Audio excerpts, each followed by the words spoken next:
Hello everyone, welcome back to my channel. आज के video का टॉपिक बेसिकली रहने वाला है कैसे ये बचे हुए 4 मंथ को यूज़ करके कोई भी स्टूडेंट, चाहे वो एवरेज हो या बिलो एवरेज स्टूडेंट, कैसे ये 4 मंथ की पढ़ाई करके एक डिसेंट लेवल के गवर्नमेंट कॉलेज में एंटर कर सकता है WBJE 2025 में।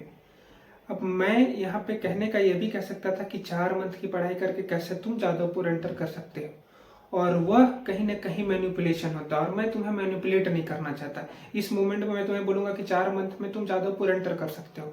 ये तुम्हें सुनने में मजा आएगा, मुझे बोलने में मजा आएगा, बट एट द एंड तुम्हें भी पता है कि क्या होने वाला है 4 मंथ की पढ़ाई से, और मुझे भी पता है कि 4 मंथ की पढ़ाई से क्या रिजल्ट आता है।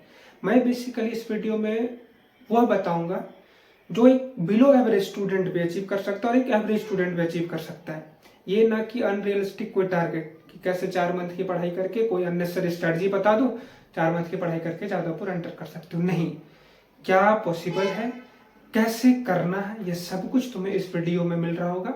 इस वीडियो को एंड तक वॉच करना, जो बातें बताई जा रही होंगी उनको ब्लाइंडली फॉलो करना। और मैं इसलिए ब्लाइंडली फॉलो करने बोल रहा हूँ क्योंकि लास्ट ईयर देखोगे कि 2024 में बहुत बच्चे मेरे यहाँ से Jadavpur, Calcutta university, top level के गवर्नमेंट कॉलेज में एंटर किए हैं। तुम्हें हो सकता है कि ट्रस्ट ना हो, तुम उनसे पूछ सकते हो। वो मेरे टेलीग्राम चैनल पे भी है। उनका अगर बोलो कॉन्टैक्ट नंबर देना कि भैया आप कॉन्टैक्ट नंबर दे दो, उनसे बात करना चाहता हूँ, तुम उनसे बात कर सकते हो। इसी के लिए मैं बोल रहा हूँ, जो बताऊंगा उनको ब्लाइंडली फॉलो करो और डेफिनेट तुम्हें दिख रहा होगा प्रोग्रेस। ये तुम खुद बोलोगे कि भैया आपने जैसा बोला मैं वैसा कर रहा हूँ और मुझे प्रोग्रेस दिख रहा है। इसकी मैं गारंटी लेता हूँ। एंड तक वॉच करो, सारे स्टेप जो तुम्हें बताऊंगा उनको अप्लाई करने की कोशिश करना, इमीडिएटली अप्लाई करने की कोशिश करो, और तुम खुद देखोगे कि तुम्हारा डे बाय डे इंप्रूवमेंट हो रहा होगा और 2025 में तुम एक अच्छे गवर्नमेंट लेवल कॉलेज में एंटर कर रहे होगे। तो इस वीडियो को एंड तक वॉच करना है। चलो इस वीडियो को स्टार्ट करते हैं। और अगर 2025 के लिए सीरियस हो और चाहते हो कि कोई एक गाइडेंस प्रोवाइड करे जो मुझे रेगुलर बेसिस पे गाइडेंस करे, मेरे प्रिपरेशन करने के तरीके के, जो प्रॉब्लम आते हैं, जो हर्डल्स आते हैं उनको रिजॉल्व करे, तो तुम्हारे लिए मेरे पास एक डेडिकेटेड 1-to-1 मेंटरशिप प्रोग्राम है। इस मेंटरशिप प्रोग्राम का पर्पस बेसिकली क्या है कि तुम्हें पढ़ाई के प्रति जो इंटरेस्ट तुम्हारा खो गया है उसको डेवलप कराना, और उस इंटरेस्ट को डेवलप कराने के लिए जितनी भी कठिनाइयां आएंगी, जो भी मुझे रिसोर्सेस लगेंगे, वो मैं करने के लिए तैयार हूँ। और मैं ये गारंटी देता हूँ कि इस मेंटरशिप प्रोग्राम में डेफिनेट है कि तुम्हारा जो इंटरेस्ट हो चुका है पढ़ाई को लेके वो डेवलप हो जाएगा, और वह डेवलप होते ही तुम देखोगे कि तुम डे बाय डे इंप्रूव कर रहे हो और एट द एंड एक अच्छे कॉलेज में जाने के लिए रेडी हो जाओगे। तो अगर इंटरेस्टेड हो तो नीचे डिस्क्रिप्शन में कॉन्टैक्ट नंबर दिया हुआ है, वहां पे जाके तुम मेंटरशिप से रिलेटेड इंक्वायरी कर सकते हो।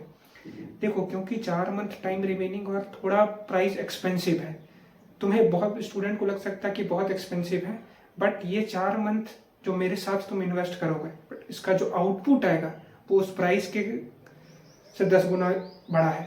तो अगर तुम चाहते हो कि प्राइस इन्वेस्ट करना और चाहते हो कि एक अच्छे कॉलेज में सिक्योर करना, तो मैं रिकमेंड करूंगा कि इस मेंटरशिप प्रोग्राम में इनरोल हो जाओ। बाकी चॉइस तुम्हारे, मेरे साइड से किसी भी स्टूडेंट को फोर्स नहीं कि तुम्हें ज्वाइन करना ही करना है। तुम नहीं भी ज्वाइन करके अच्छा कर सकते हो। अगर तुम्हें लगता है कि तुम्हें गाइडेंस की नीड नहीं है तो तुम सेल्फ स्टडी करके भी अच्छा कर सकते हो। बट ये मैं उस स्टूडेंट को बोलो जिन्हें गाइडेंस की नीड है, जो इंटेलिजेंट है बट कहीं ना कहीं मिसगाइड होकर पढ़ाई नहीं कर पा रहे, उन बच्चों के लिए मेंटरशिप प्रोग्राम बहुत बेस्ट वे में वर्क करेगा। तो कैसे ज्वाइन करना वो मैंने तुम्हें बता दिया, डिस्क्रिप्शन में कॉन्टैक्ट नंबर है, वहां पे जाके कंसल्ट कर लेना है। अब हम लोग आ जाते हैं आज के वीडियो के टॉपिक में। तो अभी हमारे पास रफली 4 मंथ का टाइम रिमेनिंग है, कुछ दिन कम ही है, बट लेट्स अज्यूम कि 4 मंथ का टाइम रिमेनिंग है। हमारा पेपर होने वाला है 27 अप्रैल 2025 को, तो ऑलमोस्ट 4 मंथ का टाइम रिमेनिंग है।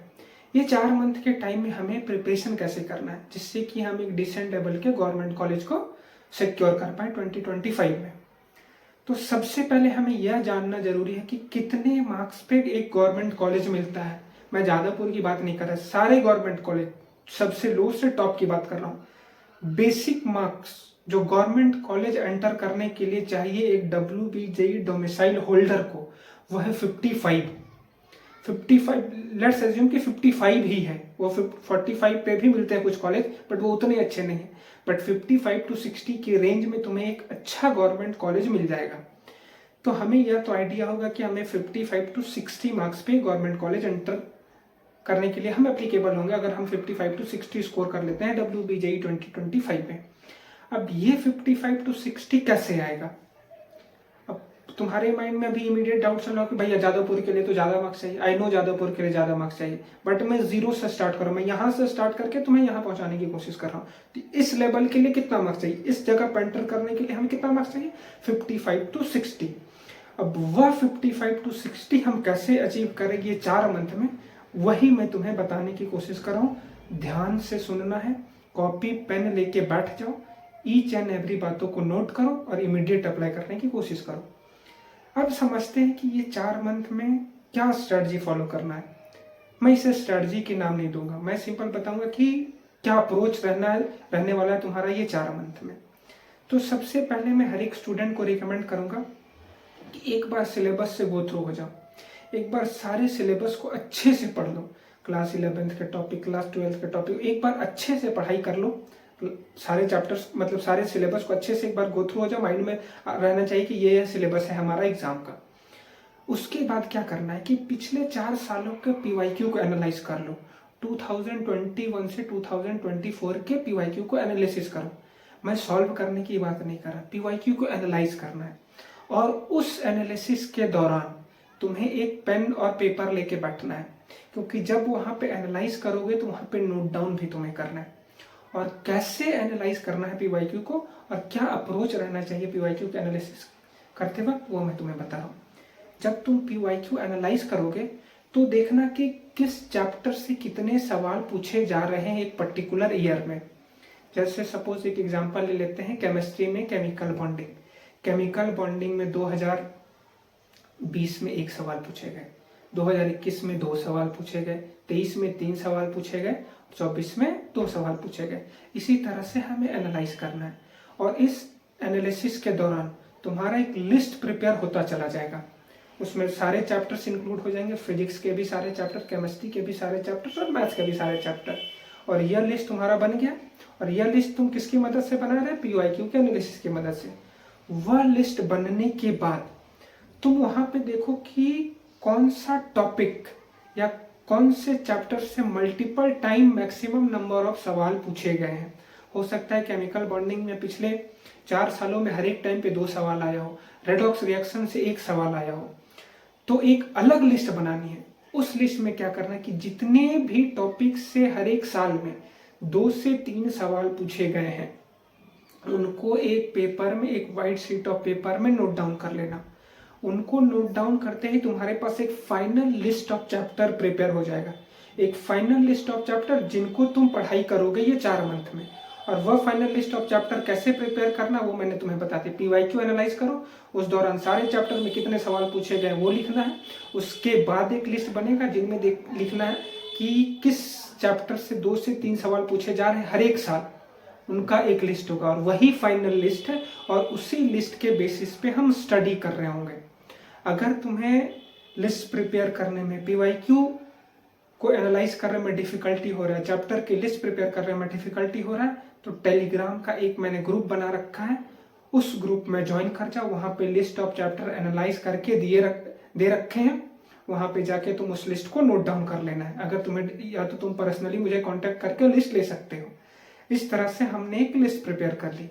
अब हो सकता है उस लिस्ट में 25 चैप्टर हो, 30 चैप्टर हो या 40 चैप्टर हो। अब उस लिस्ट के अकॉर्डिंग तुम टिक करते जाओ कि कौन से टॉपिक तुम्हें इजी लग रहे हैं। अगर सपोज करो उस लिस्ट में 40 चैप्टर है, अब उस 40 चैप्टर में अपने स्ट्रेंथ और अपने वीकनेस के बेसिस पे हर एक स्टूडेंट टिक करेगा कि इस 40 में से 20 टॉपिक मेरे किए हुए हैं, या मैंने कहीं ना कहीं पढ़ा, ये चैप्टर्स मुझे इजी लगते हैं। हो सकता है नहीं कर रखा हो तुमने, बट कहीं ना कहीं तुम्हें एज कंपैरिजन टू अदर वो 20 चैप्टर इजी लगते हैं।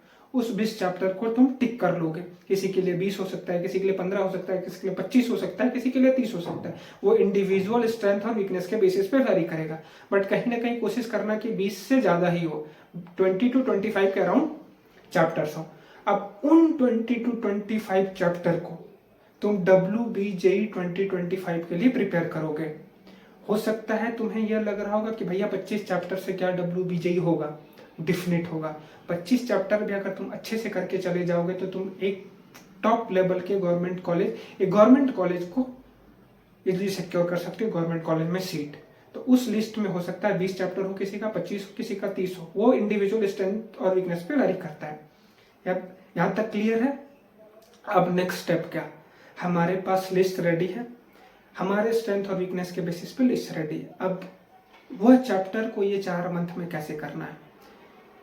बहुत बच्चे क्या करेंगे, यहाँ तक तो जो मैंने बताया वो फॉलो करेंगे, जब बात आ जाएगी उन चैप्टर्स को करने की तो बहुत बच्चे क्या करेंगे, वन शॉट देख लेंगे, 8 घंटे का वन शॉट, 6 घंटे का वन शॉट, और वन शॉट देख के वो यह सोचने लगेंगे मैंने तो वन शॉट देख लिया, अब सारे सवाल बन जाएंगे। ये गलती तुम्हें नहीं करनी है, क्योंकि तुम एक ऑलरेडी कम चैप्टर पढ़ के जा रहे हो। अब उस कम चैप्टर को भी अगर तुम वन शॉट से कवर करोगे तो कहीं ना कहीं एग्जाम में आने वाले सवालों को नहीं टैकल कर पाओगे। तो उन सारे चैप्टर को, वो जितने लिस्ट में चैप्टर एडेड हैं उनको हमें डिटेल लेक्चर के थ्रू कवर करना है। Detail lecture means detail lecture, no one shot, no matter वो 10 घंटे का वन शॉट हो या 20 घंटे का वन शॉट हो, प्रॉपर डिटेल लेक्चर के थ्रू कवर करना है। अब लेक्चर कहाँ से करें, किसी कोचिंग में इनरोल्ड हो तो तुम्हें पता होगा कि लेक्चर वहाँ से कर लेने। जो बच्चे सेल्फ स्टडी कर रहे हैं वह यूट्यूब में जाके जिस भी टीचर से तुम्हें सही लगे, जिस भी टीचर की पढ़ाई तुम्हें सही लगे, जिनसे तुम्हारे क्वेश्चन बन रहे हो, उस टीचर से जाके डिटेल लेक्चर को कवर कर लेना है। एक बार तुमने डिटेल लेक्चर कर लिया, डिटेल लेक्चर के बाद एमटीजी की बुक सॉल्व करोगे। WBJE में एमटीजी की बुक चलती है, तो एमटीजी के बुक को सॉल्व करोगे। सारे क्वेश्चन सॉल्व करने हैं, बस ध्यान रखना एमटीजी सॉल्व करते हो जो रिपीटेटिव टाइप, सेम टाइप वाले क्वेश्चन को अवॉइड करना, क्योंकि सेम टाइप वाले क्वेश्चन करने का कोई मतलब नहीं, हमें वाइड वैरायटी ऑफ प्रॉब्लम को सॉल्व करना है। तो एमटीजी सॉल्व कर लोगे। एमटीजी सॉल्व करने के बाद इमीडिएट चले जाना पीवाईक्यू में। पीवाईक्यू में 2020 से 2024 के पीवाईक्यू करना है। पीवाईक्यू करते वक्त या एमटीजी करते वक्त यह ध्यान रखना है कि हमें प्रॉब्लम को सॉल्व करना है। टाइम अभी तुम्हारे लिए मैटर नहीं करता है, ऐसा नहीं है कि एक सवालों को 5 मिनट में ही करना, नहीं, अभी जितना टाइम लगे उतना दो। अभी तुम्हें प्रॉब्लम को सॉल्व करना है, टाइम जब मार्च में जाओगे वहां मैटर करेगा। अभी तुम्हें प्रॉब्लम सॉल्व करना, यही माइंड में रहना चाहिए, मुझे इस क्वेश्चन का आंसर तक पहुंचना है। यह बातें समझ में, no matter mod MTG solve करते वक्त या पीवाईक्यू सॉल्व करते वक्त। और इन केस अगर प्रॉब्लम ना सॉल्व हो, चाहे वो एमटीजी की प्रॉब्लम हो या पीवाईक्यू की, तो एक बार ट्राई करना खुद से, सेकेंड टाइम ट्राई कर लेना, और सेकेंड टाइम भी अगर ना हो तो सॉल्यूशन देख लेना। सॉल्यूशन देखने के बाद उस क्वेश्चन को सर्कल कर लेना, क्योंकि जब तुम रिवीजन करने जाओ तो कहीं ना कहीं उस क्वेश्चन को ज्यादा ध्यान दो, क्योंकि उस क्वेश्चन को तुमने नहीं सॉल्व किया था लेक्चर देखने के बाद। यह स्टेप क्लियर है? यहाँ तक क्लियर है? लेक्चर के बाद हमारा एमटीजी सॉल्व, उसके बाद पीवाईक्यू, उसके बाद क्या करोगे, रिवीजन। सारे क्वेश्चन सॉल्व हो गए, लेक्चर हो गए, एक बार शॉर्ट नोट्स से रिवाइज कर लोगे। शॉर्ट नोट्स नहीं बना रखे हैं तो वो इजीली अवेलेबल है गूगल पे, टेलीग्राम पे, तुम्हें हर एक चैप्टर के शॉर्ट नोट्स मिल जाएंगे। नहीं है तो तुम मुझसे कंसल्ट कर लेना, मैं तुम्हें शॉर्ट नोट्स प्रोवाइड कर दूंगा। शॉर्ट नोट से रिवीजन हो गया। लास्ट स्टेप तुम्हारा रहने वाला है चैप्टर वाइज टेस्ट। जिस भी चैप्टर को तुमने कवर करा है उसका लास्ट में टेस्ट दे दो चैप्टर वाइज, 20 क्वेश्चन का, 15 क्वेश्चन का या 10 क्वेश्चन का। चैप्टर वाइज टेस्ट देने के बाद वो चैप्टर तुम्हारा क्लियर हो गया, और उस चैप्टर में तुम देखना एक भी डाउट नहीं होगा, क्योंकि उस चैप्टर को तुमने बहुत डेप्थ वे में स्टेप बाय स्टेप कवर करा है। इसी वे में हमें हर एक चैप्टर को कवर करना है, और इसके बाद हम नेक्स्ट चैप्टर की ओर जाएंगे। यही स्टेप फॉलो करके उस लिस्ट में जितने चैप्टर पढ़े हुए हैं उनको हमें डे बाय डे कवर करना है। और अभी ये नहीं कि जल्दी जल्दी चैप्टर कवर कर लो, एक दिन में 4 लेक्चर देखने लगे, 5 लेक्चर नहीं। जितने लेक्चर तुम्हें समझ में आ रहा है, जितना तुम्हारा माइंड रिटेन कर पा रहा है, उनको करना। ये नहीं कि एक दिन में 4 लेक्चर करने लगे, किसी दिन 6 लेक्चर करने, नहीं। जितना तुम्हारा माइंड का रिटेंशन कैपेसिटी होगा उतने ही लेक्चर तुम देखोगे, ये बातें समझ में आएंगी। और यही वन एंड ओनली स्टेप है जिसको फॉलो करके तुम WBJE 2025 में एक गवर्नमेंट कॉलेज एंटर कर सकते हो। इसके सिवा और कोई भी स्टेप नहीं है, कोई शॉर्टकट नहीं वर्क करने वाला है। शॉर्टकट सुनने में आसान लगेगा, बट करने जाओगे तो एंड रिजल्ट क्या होगा कि तुम कुछ भी नहीं कर सकते, कोई भी मार्क्स नहीं आएगा, बहुत खराब से खराब स्कोर करोगे और एट द एंड किसी नॉर्मल प्राइवेट कॉलेज में एंटर करोगे। तो कहीं ना कहीं अगर सपना है कि गवर्नमेंट कॉलेज एंटर करना, तो क्या करना है, कैसे करना, वो मैंने तुम्हें बता दिया। इसके बाद भी कोई भी डाउट, कोई भी कंफ्यूजन, किसी भी टाइप का क्वेरी हो तो कमेंट सेक्शन में कमेंट करके पूछ सकते हो। और अगर ये वीडियो अच्छा लगा तो चैनल को लाइक शेयर सब्सक्राइब जरूर करना। धन्यवाद।